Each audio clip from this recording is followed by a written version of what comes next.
Құрметті қазақстандықтар, мен 53-ші мектеп гимназиясының 5-А сынып оқушысы Көкбаев Ердатмын. Сіздерді бүгінгі Қазақстан Республикасының тұңғыш президент күнімен шын жүректен құттықтаймын.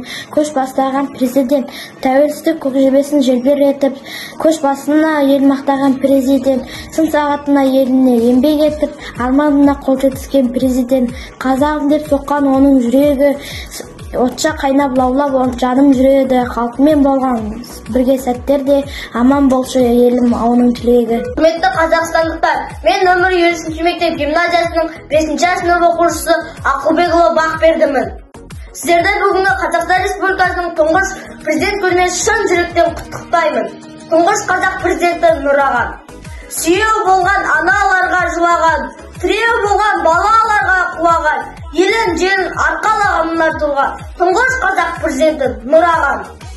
Құрметті қазақстандықтар, мен нөмір 53-ші мектеп гимназиясының 5-А сынып оқушысы Ақылбекұлы Ақбердімін. Мен Қазақстан Республикасының тұңғыш президент күнімен сіздерді шын жүректен құттықтаймын. Сыртқа кетіп қалмасын деп сыбаған, шекарада қазып қағып Нұраған. Жетте жүрген қандастардың панасы, тұңғыш қазақ президенті Нұраған. Сүйеу болсын, тіреу болсын мың қазақ, сүрінгенде, бүлінгенде бір қазақ.